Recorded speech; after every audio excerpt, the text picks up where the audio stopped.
Ramalan Jayabaya, Murcane Sabtu Palono Yoginggung. Prabu Jayabaya merupakan raja di kerajaan Panjalu Kediri yang membawa kejayaannya pada masa itu.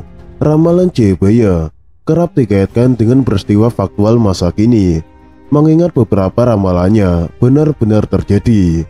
Murcane Sabtu Palono Yoginggung adalah ramalan Jayabaya pertama yang benar terjadi di Indonesia pada abad ke-15 Masehi atau sekitar tahun 1400.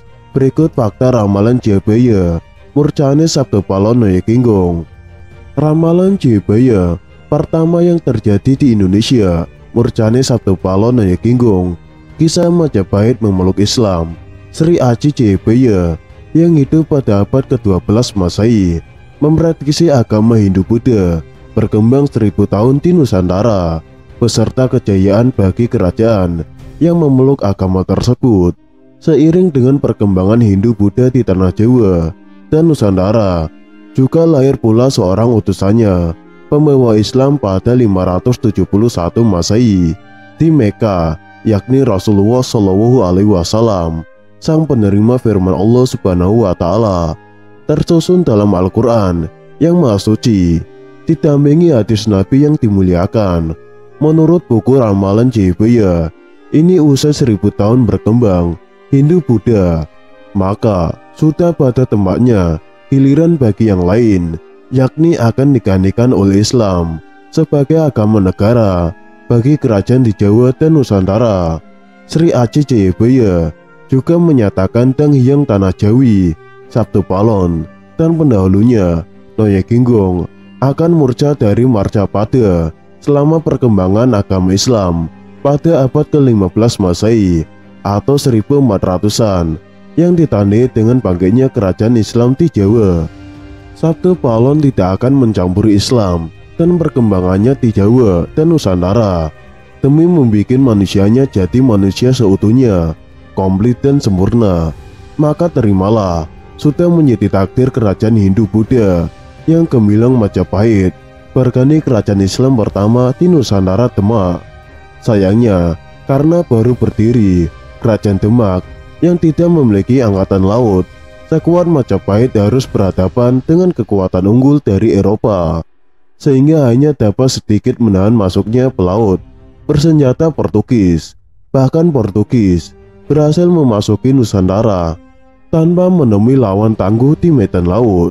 Kemudian berturut-turut bangsa barat berikutnya, Belanda, sangat cerdik untuk mengadu domba kerajaan-kerajaan sisa Majapahit, sehingga saling bertempur satu sama lain.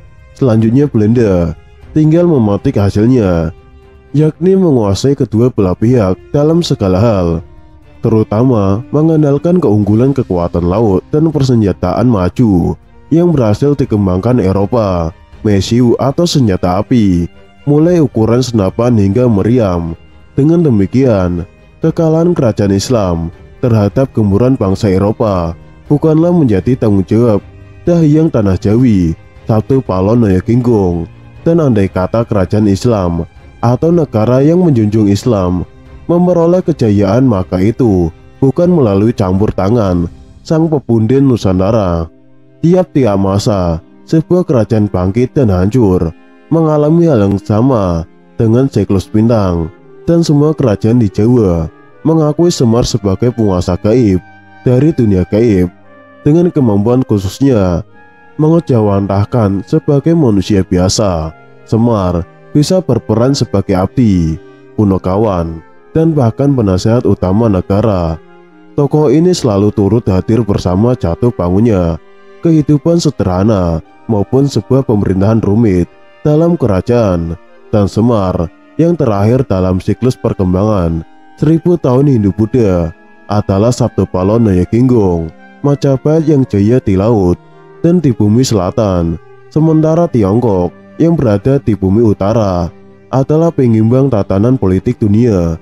Pada masa itu, bumi selatan ada dalam genggaman Majapahit, dan dengan keruntuhan Majapahit, maka tatanan politik dunia menjadi jomplang, dan dengan mudah pula bangsa barat berkulit putih mengkolonisasi bumi selatan mulai dengan Afrika, Amerika Latin, dan Asia Selatan menjadi jalur tanpa penjagaan laut yang kuat. Kehancuran Majapahit oleh perkembangannya Islam yang masuk ke tanah Jawa adalah sebuah siklus sejarah perkembangan kelas dan perjuangan kelas. Sabtu Palono Nyagenggong tahu bahwa Islam harus berkembang di Jawa dan Nusantara, maka dari itu ia bersiap-siap untuk murca dari peranannya mengawal tahta dalam kurun 1000 tahun terakhir. Murcane Sabtu Palono Nyagenggong, ramalan Jayabaya pertama, memang menjadi kenyataan tatkala Raja Majapahit yang terakhir, Prabu Brawijaya V, memilih meninggalkan agama negara sendiri dan memeluk agama Islam. Dengan sendirinya, Sabtu Palon memutuskan untuk menghilang atau murca dengan cara baik-baik dari hadapan Sri Brawijaya. Yang mulia, kami tidak akan melawan perkembangan sejarah yang terus berkembang maju, tak pernah mundur seinci pun itu. Dan di hadapan yang mulia, maka kami berjanji akan kembali kelak, di mana bumi manusia mengalami gonjang-ganjing dan segalanya harus dimulai dari awal lagi demi melindungi tanah Jawa dan Nusantara serta bumi selatan. Demikian ucapan terakhir sebagai kata pamit Sabtu Palon. Majapahit tak pelak lagi meluncur menemui kehancurannya atas kehendak takdir sejarah. Seperti yang kita ketahui, ramalan Sabtu Palon nagih janji berkembang menjadi mitos di kalangan masyarakat Jawa.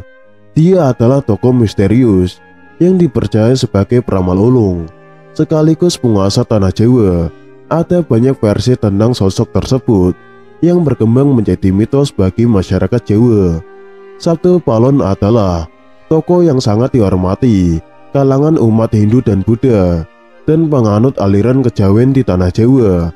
Konon, dia mengemban tugas berat sebagai punokawan abdi kinasih Prabu Brawijaya V. Dalam suatu kisah disebutkan bahwa dia itu pada masa Prabu Brawijaya V, raja terakhir dari kerajaan Majapahit. Namanya dikisahkan dalam serat Jangka Jayabaya Sabtu Palon oleh Pujangga Keraton Solo, Ronggo Warsito. Salah satu syair dalam serat tersebut memuat ramalan kehancuran Islam di tanah Jawa. Terhitung setelah 500 tahun keruntuhan kerajaan Majapahit, bait ramalan itu dikenal dengan istilah Sabtu Palon nagih janji. Dia menganut kepercayaan Budi, yaitu agama Jawa yang berlaku secara turun-temurun. Dia meramalkan kehancuran Islam di tanah Jawa dalam ramalannya yang berbunyi, pepes tene nuso tekan janji, yenus jangkep 500 warso, kepatung zaman Islame, musno bali marang ingsun, kami budi madeg sawiji. Yang artinya, takdir Nusa sampai kepada janji.